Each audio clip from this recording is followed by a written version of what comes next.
Hi everyone. Today's topic is .NET Core 3.1 and rise of Azure in this multi-cloud world. Since we are going to discuss something about Azure cloud services with the .NET Core, I want to make sure why not .NET Framework, why .NET Core, uh, because we have a lot of compatibility and other things being supported by .NET Core, which is not available in .NET Framework. So .NET developers are migrating from the usage of .NET Frame Core instead of .NET Framework. Even though there is a versions also updated to highest one, we are not using a .NET Framework as we using .NET Core. So we have a new update also in .NET Core. It is a 5 .NET Core 5 along with EF Core 5. So today topic is completely about the .NET Core and rise of Azure in this multi-cloud world. How we can able to use our Azure services with our .NET Core application to increase the productivity and efficiency of our application.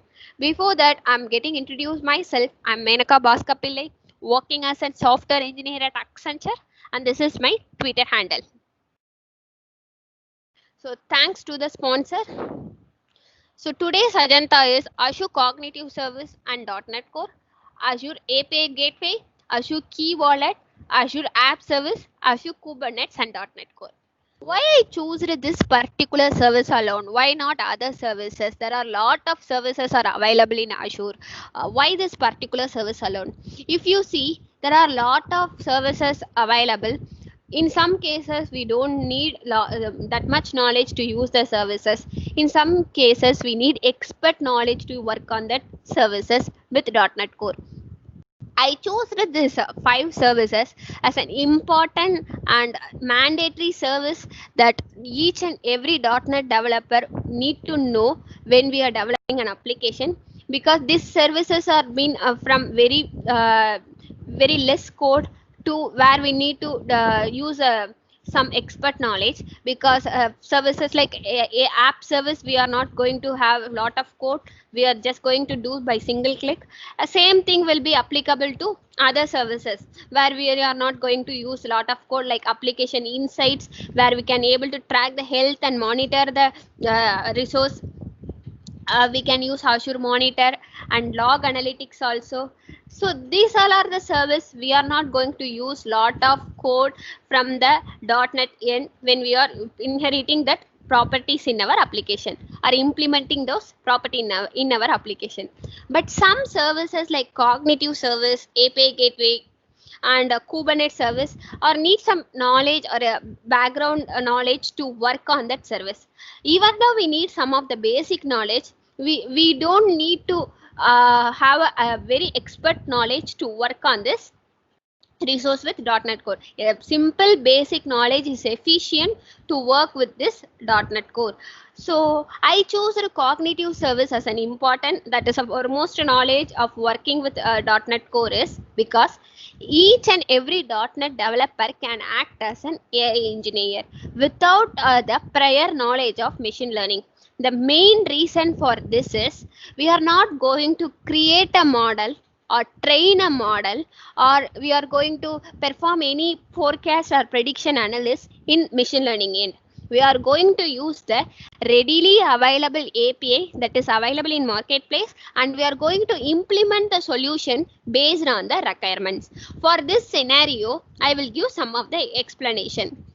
In the second topic of API gateway with the .NET Core, we will have the same thing with in microservice application, where we will use Oscillate API gateway and some other gateway API gateways also available. The same thing, the action and usage will be similar to that of the particular API gateway, but how we are going to use in a Azure service. And key wallet. Security is very important. Data privacy is very important. Instead of a tradition way of writing our connection string value in app setting.json and giving our all the details environmental variables in our application, we have something to secure and protect by means of key wallet and app service also. and then in advance we are going to see about Kubernetes service. Whenever we are having the containerized application where we have a microservice application with many services being bounded to the particular service, in that cases we will have Azure Kubernetes service. So we will go one by one. So first one is Azure AI. What is AI? So this is very basic, like why we are going with the very basic is before getting into some higher knowledge, we just brush up the basic. What is AI?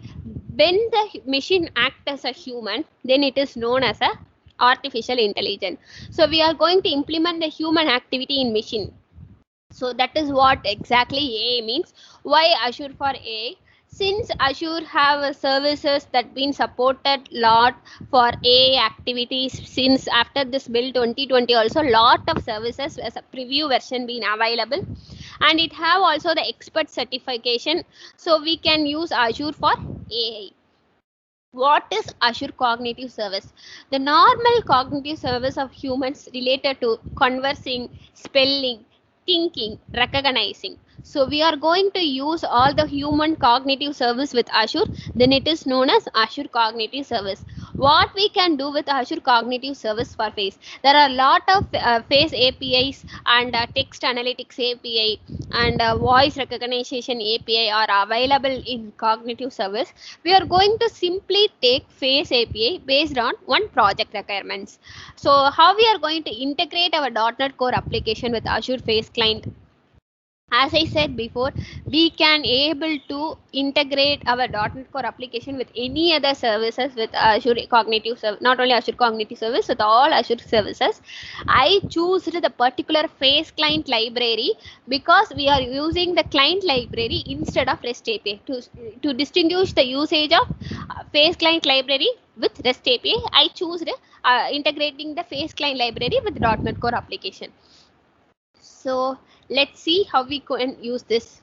Before getting into .NET Core with the Face Client library, we need to understand how actually the Face API works. Usually, this is my business application. For example, I want to make an application that need to record the attendance of each and every person employee in my organization by means of facial recognition. So once my face been recorded, it need to compare with the existing face in the database, and then it need to mark the attendance by downloading the mobile friendly version of the particular image that been taken by the particular employee. So what I am going to do is I'm going to use the Azure service with my .NET Core application. So at first I want to detect the faces to get the particular face ID of the face. After that, I want to compare that ID with the existing ID in the list of images in the blob storage.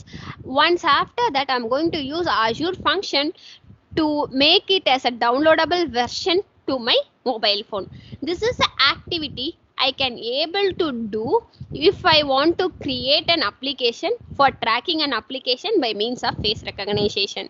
So when we go for a detection, for every comparison or verification or finding the similar faces, we need to detect the faces we are comparing by means of the face ID. So what it has happened here is we need to choose detection model 1 or 2. In case I want to establish the features of the face like age and color of the iris or some other face feature, I can go with the detection model 1. In some cases, I want to compare the faces. I simply want the face ID so that I can able to compare with other faces. In that case, I can go with detection model 2. It will give only my details that is required for comparison and similar. Once it is detected, I can able to find the similar by means of face verification feature. It will return me the confidence level. If your confidence level will be 0.78 to 1, this is the exact face that been appeared in your database, that is blob storage. If it is 0, sometimes confidence level will not be matched. If the face is not matches, the confidence level will be 0. So in that case, so for verification or for identification or finding the similar faces, you need to detect the particular faces by means of the face ID. In some cases, a medical application, as a medical person, I want to find out the emotion of the person who is coming as a patient to my medical office. I just want an application where I don't need to detect the face and identify the face. So I just want to find the emotion. In that case, I can use the perceived emotion recognition, where I can able to find out the emotion of the person. So if the patient is happy or neutral, he is surprised manner, or what kind of emotion he is existing. So for that application purpose, we can use this. Why we are using face client library instead of REST API? Why I choose this? This is a .NET Core application where I use the face client library. You can see I'm just comparing an image, detecting the face, input face with the existing face in my blob storage. This is similar to the attendance app. So by means of simple, I used the input image with the existing faces in my blob storage. So that you can see, for detection and verification and finding the similar faces, this is the lines of code I used to write. So if it is a normal API code, I need to write large lines of code with lot of understanding I need to write.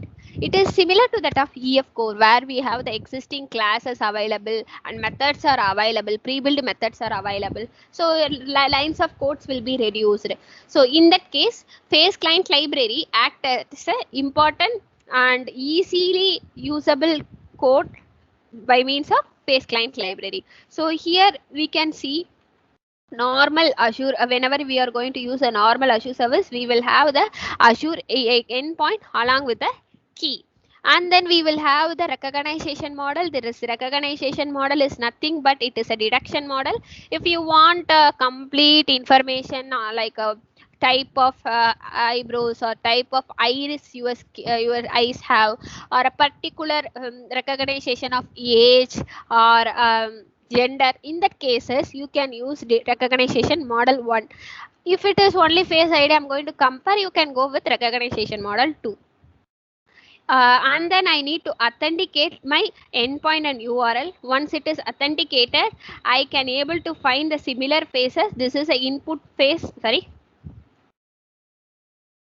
this is the input face. I'm going to compare with the existing face, and I'm going to predict whether the face I entered is matches with the existing face in my database. So before getting and comparing the images, I want to detect the faces both in the list as well as the input. So the detection phase will gives me the face ID. Once the face ID is detected, I can able to compare the face ID of the input image with the existing face ID of the list of images. So for that, I am going to perform the detection activity, where the detection activity will gives me the number of detected faces. Once the face is detected, it will compare, that is, it will find the similar faces from the list of faces based upon the input faces. The confidence will be same for all those pictures, where there will be a null result for all this picture. If it have two faces, it will first detect the two faces and it will show the confidence of the particular face that being matched with the input image.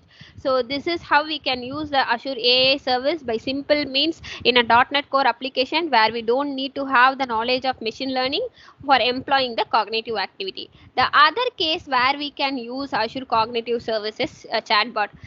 Consider the situation, I want to create an application where the user need to get an information at every time whenever he raise the query. It is not possible to keep track an analyst to take a query from a user for 24/7. For some cases, there will be the repeated template where we need to give as an answer to the customer need. In that cases, we can able to create the Azure chatbot by means of Q&A maker as well as the LUIS service, where we don't need to have the machine learning skill. We just need to have the knowledge about LUIS and Q&A maker. Even the Q&A maker is very simple. We are going to give the PDF or Word format where the question and answers will be derived, and we can able to create a friendly chit chat bots or professional bots. And LUIS, we have the tenant where we need to give in some special need, we need to redirect for the particular question, which is not done by means of Q&A maker. There in case we can use LUIS service. The both the things can be done by means of implementing the telemetry and other things. We can able to connect our Q&A maker and LUIS service with our .NET Core application. This is where we can implement the AI service in .NET Core as a second case. Other than that, many cases where we can use this service. For that, I told a basic about a face. Instead of face, we can use a text, form recognizer, ink analyzer, and if I have a simple invoice where I need to track the information about the invoice, in that cases and all, I can able to use this kind of Azure AI APIs with the .NET Core. So next thing is, what is API gateway? If we having the microservice application, we will usually have Oscillate API gateway. That is, we will usually have an Oscillate API gateway that will act as a API gateway. As my knowledge, I will use Oscillate API gateway. There are a lot of API gateway depending upon the need people will use. So in that case, we will use an create an JSON file, and we will give the upstream and downstream value, and then we'll perform the routing action to service A or service B by means of normal Oscillate API gateway in .NET Core microservice. If we use Azure API gateway with .NET Core microservice, we will have other offerings like SSL offloadings, response caching, identity provided with authentication, that along with the logging which service failed, why that service is not running, along with routing to other services. The main use of microservice compared to monolithic architecture is the services will be independent on each other. Even the particular issue occur, the particular service will be the issue can be easily identified by inquiring the particular service without disturbing the entire application. That is the main advantages we are using the microservice architecture compared to that of monolithic architecture. In some cases, we need to use other communication between the two services like synchronized or asynchronized. In some cases, we will use queue storage. Based on that queue storage, we will use a logic app to update the message. For example, I have an order and product table. I need to update whenever the order table is updated to the product table. In that case, I can use the logic apps of Azure service also. So for establishing the communication between the two services in Azure in .NET Core microservice. Other than that, I can use this Azure API gateway that act as a API gateway instead of the traditional API gateway in .NET Core microservice. The very important service, I will say, if you want to secure your application, you need to use either it's a simple application or either it is an enterprise application. You need to use Azure Key Wallet instead of giving the connection string and all other environmental things in environmental variable or in app setting.json. We need to use Azure Key Wallet for securing the credential. That is very important. We need to prevent the data for the user. So this act as a centralized application to keep your secret. It securely store the secrets and your keys. It monitor your use and access. It is a simplified administration of application secrets. So these all are the features of the Azure Key Wallet. We can use this Azure Key Wallet from a normal application to the enterprise based application, but this is very important feature of Azure service with the .NET Core. We need to learn this as a mandatory service of Azure.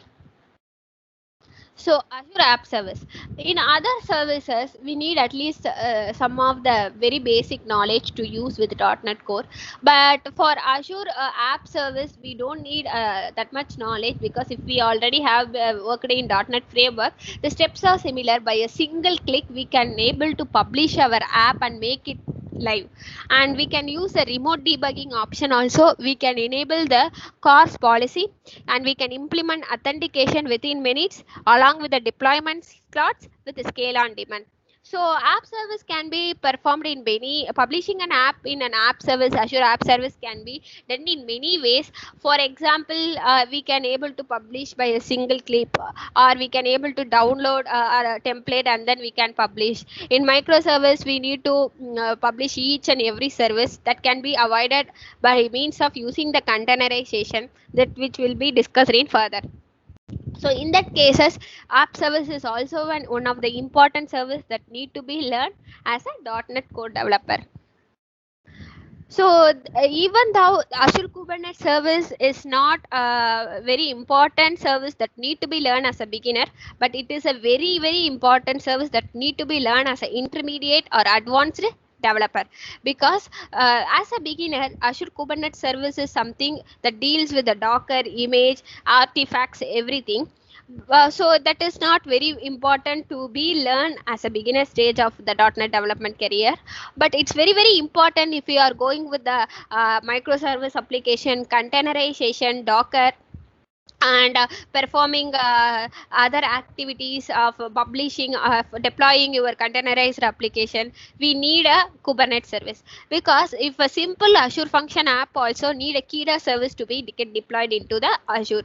Why? Because it's Azure function will have, simply we are creating an application with Azure function. The Azure function deployment need a auto scaling model, so it can able to auto scale according to the request. If the application remained idle, it don't need the number of parts, so it can be reduced to 0. If the application is more number of requests is coming, so it need it auto scaling property to turn on, so it will reach to maximum. In such cases, auto scaling act as a very important one for deploying Azure function based web apps. So in that cases, Kida comes into action. For getting working with Kida, we need the knowledge of Azure Kubernetes service, how it is working. So it is a base knowledge. So that's why Azure Kubernetes service is very important, and a service that to be known for the expert and advanced level knowledge. But if it is a beginner level, we can simply analyze from the basic of Dockerization, containerization, creating an image. From that, so we can get into Azure Kubernetes later. So what is Azure Kubernetes services? Build, deliver, scale containerized application. It removes the complexity of managing multiple containers deployed across multiple servers. Implement your container based application in a portable, scalable and extensible way. It manages your load, as well as it manages your resource allocation, as well as the self healing of an application. To start working in Azure Kubernetes, as I said before, Docker knowledge is very must, because we need to create an image. Because the image we are creating, we will use build and pushing of the image. After that, we will use a publish artifact futures in from the DevOps end. But in some cases, for learning a Docker is not supported. In some cases, the Docker is not supported to your Windows. At that case, you can use Azure Container Registry also, where you can able to get your image of the image of the particular application. So in case if your Docker is not available, we can use Azure Container Registry instead of Docker, and we can able to build an image, push an image. After that, we can able to publish that. Here I am going to deploy my .NET Core application to Azure Kubernetes via Azure DevOps. That is the demo session we are going to discuss. Since each and every service takes some time to get deployed, because we are using lot of services here, I already created a demo and I took the screenshot to show how it works exactly. So go to your Azure service and search for DevOps Starter. This DevOps Starter acts as a modulator between the DevOps as well as your Azure portal. So this DevOps Starter can be useful for deploying your Azure Kubernetes service to your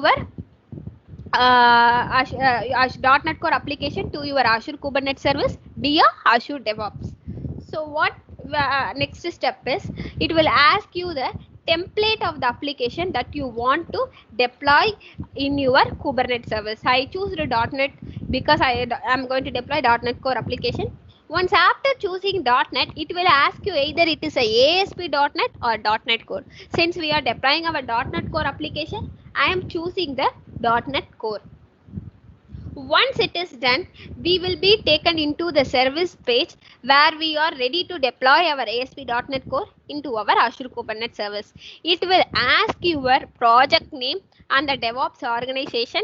This is the organization that need to be there in your Azure DevOps portal. So if there is no DevOps, create a project, create an organization and add that organization name as your DevOps organization in your Azure portal. Once it is done, give the subscription detail, create a new cluster or the existing cluster, and after that choose the size of the virtual machine. Since the virtual machine is getting created, we need to give the disk size on CPU. I'm going with the standard DSV2 for a demo purpose. And if you notice here, we are not giving anything special for Azure Kubernetes cluster. It is being created at backend without knowledge, so we can able to manage our cluster by using a create new, where we can able to create new cluster with the requirement pods. If you want a pod or node count to be in particular, you can able to give. By default it will be taken by using existing cluster. So if you use existing cluster, the default count and default pods will be taken, so you don't need to worry much about creating the cluster. For if we go with the normal AKS clusters, that is Azure Kubernetes Service and Azure portal, we need to create that separately for deploying our .NET Core containerized application. Once it is created, click done. It will take to your DevOps project where you will have this page, the screenshot appear at the right side. It will be shown. Here you can see something like project homepage, repositories, build pipelines, and other things. If you notice here, the thing is, I choose that project homepage, repository, build pipelines, futures, and you can see the code build. The first build and release will be automated, since you can able to see your first build and development release will be in your Azure DevOps.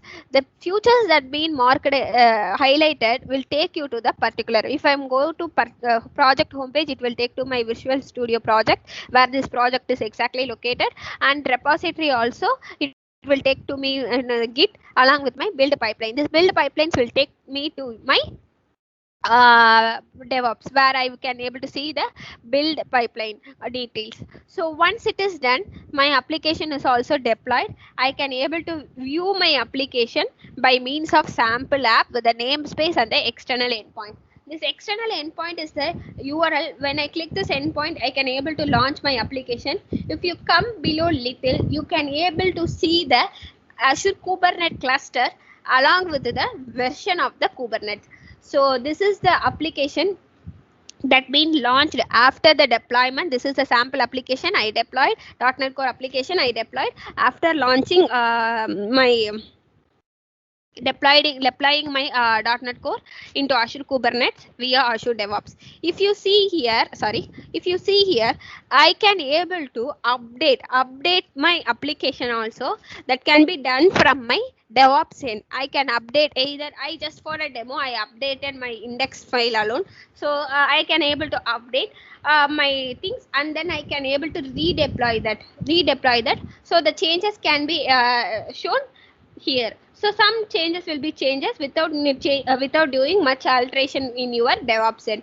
So all the other things that is required for build and release will be taken care in your DevOps end itself. Something related to Helm chart and other activity that need to be govern your application deployment in Kubernetes can be done from the DevOps end itself, that we need be done separately from our DevOps. If we are going with the Azure end from Kubernetes, deploying .NET Core to Kubernetes application, we are not going to do that much activities from Azure end. But if we are going to deploy our on-premise .NET Core application via DevOps, we need to create and build an image and push an image. After that, we need to publish an artifact where we need to consider the properties of Helm and other properties for a microservice application that to be needed while we are publishing our or deploying our application into Azure Kubernetes service. Since if we are publishing deploying our application from our Azure Kubernetes and from DevOps starter, we don't need to consider that much things these activities. This can be taken from the Azure DevOps end. So this is how to deploy our Azure deploy into our Azure Kubernetes service with Azure DevOps. This is a topic of deploying our .NET Core application.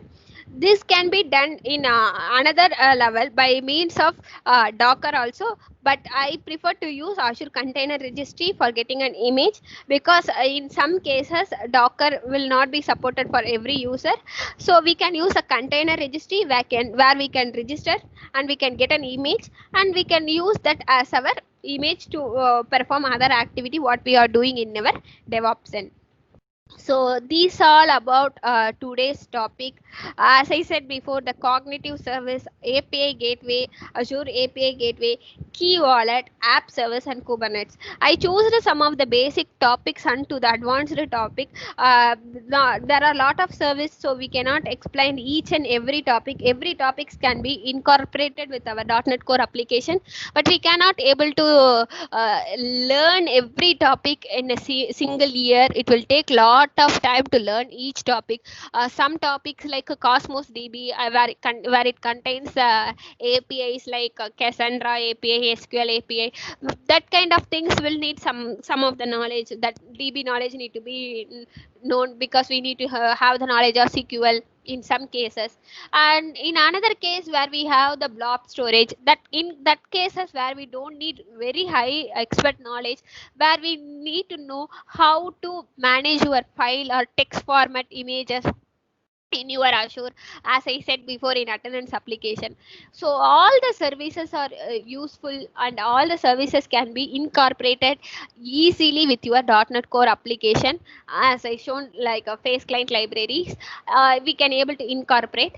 And at the same time, we need to analyze the cost effectiveness. That is very important whenever we are using our cloud services with any of the development framework. The cloud services will be different with each other in some aspect. The main aspect is cost. So cost effectiveness is very important. So if you go with Cosmos DB, it is little bit costly. If you go with a blob storage, it is fair and good. And same thing for a virtual machine also. If you are going to create a virtual machine based on the disk size and CPU, our cost will be maintained. Even though the cloud service or pay as go service, we need to manage the cost and effectiveness while implementing the Azure services with our .NET Core application. That is very important and mandatory thing that to be noted. So that is the role by a consultant to be done while we are doing any application, whether it is a normal application or enterprise based application. Some of the costs will be vary based on the transaction, because this face client library where the billing will be done based on the transaction. In Cosmos DB or blob storage, the cost will be done by means of the threshold. So we cannot say the cost of the particular service purely depends on this. So we need to analyze the cost based on the service requirement of the particular service, and we can make use of the Azure service with much cost effectively. So this is all about today's session. I hope I completed everything. Thank you for this wonderful providing me this wonderful opportunity. And once again, thanks to the sponsors for providing this wonderful opportunity. So thank you.